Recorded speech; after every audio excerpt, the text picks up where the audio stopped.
Зошто треба да штедам вода? Драги деца, јас и моите пријатели се трудиме да штедиме вода. Порано трошевме многу вода. Се бањавме во када секој ден. Ги остававме чешмите да течат додека миевме садови. Еден ден, додека го миевме велосипедот, на гости дојде Калина и ни рече: Зарем не знаете дека треба да се штеди вода? Да штедам вода? Зошто? Погоди што ќе се случи ако сите трошат многу вода секој ден. Би биле многу жедни. Без вода луѓето, а и животните не можат да живеат.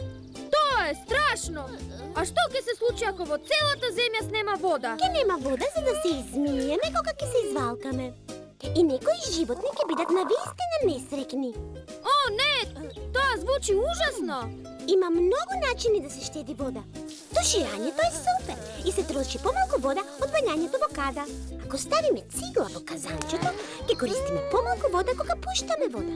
Лесно е да ја затвориме чешмата додека миеме зоби. Калина беше во право. Постојат толку многу начини да се штеди вода. Се мислив уште еден добар начин како да заштедам вода. Ајде да ја собираме дождовницата за да ја наводнуваме градината. А понекогаш мора да ги потсетуваме и другите луѓе да штедат вода. А користењето помалку вода значи дека ќе ја има за сите.